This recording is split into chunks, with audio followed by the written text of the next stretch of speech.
So John Bose here, State Committee in the western part of the state with a candidate who is running for the DNC, Ed Collins. Can I call you Ed? Is that okay? Sure can.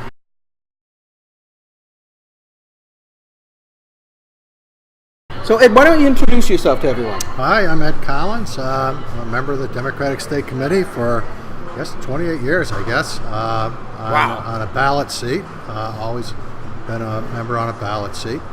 And I am a 49-year member of the IBEW. 28 years as an international representative, and 16 years before that as a business manager and financial secretary of Local 455 out here in Springfield. Been active in the Democratic Party even before going on the state committee. Seems like it's been my whole life. I was trying to think earlier today, knowing I was going to do this, when my first political campaign was, and I think it was about 9.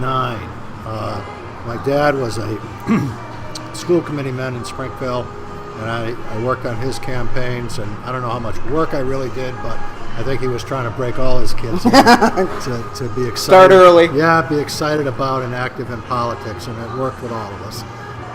And then he ran for governor's council unsuccessfully. It was his last campaign. But even after that, he ran mayoral campaigns in Springfield for several years, cool. and always engaged all of us in it. So, it's been my whole life, really. I've been active as a Democrat. Now, you've been active not only in the party, but also in the labor movement. Right, yep. As I say, most of my working life has been as a full-time labor official. I come out of the U.S. Navy and went to work in a power plant in West Springfield, which is where I joined the IBEW.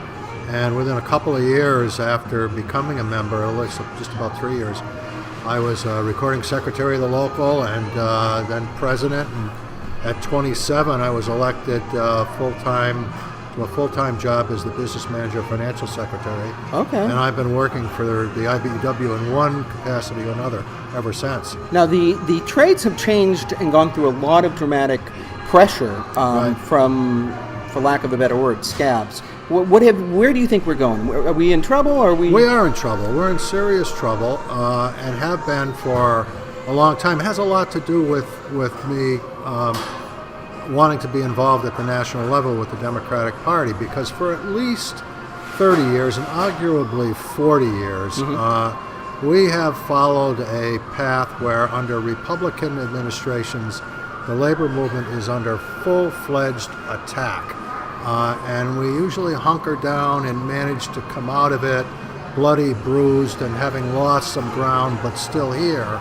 And under Democratic administrations, going back at least to Clinton's administration, the beatings stop and the attacks stop, but we never seem to make up the lost ground that helped this labor movement of ours, along with the cooperation of government through the New Deal and the Great Society, to build a middle class. And there doesn't seem to be really since the Reagan years, there doesn't seem to be the commitment on the part of the Democratic Party to recognize just what a valuable ally the labor movement is. I always point out to my friends who are anti-labor that they can thank the labor unions for weekends.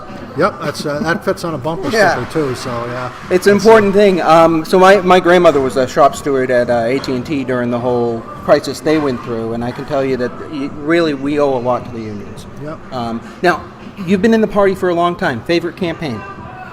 Oh boy, I wasn't prepared for that one. I've had so many great. You've seen ones, some really great ones, and a lot of winners and a lot of losers. And I have to say that probably I'm going to give you two. Okay. Probably my favorite winning campaign was Obama's first campaign. Right. Okay. I got a tie for my favorite losing campaign. Ted Kennedy in 1980. Oh, that was a tough one. Which I was the co-chair of the Western Massachusetts Draft Kennedy Committee, which only held one meeting, by the way, because the day after we filled the ballroom of the Hotel Kimball in Springfield Ted announced that he was running. He's in. So the draft committee He did it. disbanded and turned all our contacts over to his official campaign. But the other one, I think, would be Tom Harkin's unsuccessful primary campaign in '92. I think I had more fun on that campaign. I believed so much in the candidate, and I spent every moment that I could in New Hampshire working on that campaign. So it's hard to separate the Kennedy one and the Harkin one. Well, the thing about it is that we are so many times the volunteers. Yep. We're not actually getting paid, Right. and it's the personal relationships Yep. that really make the bond and make it worth Yep. doing.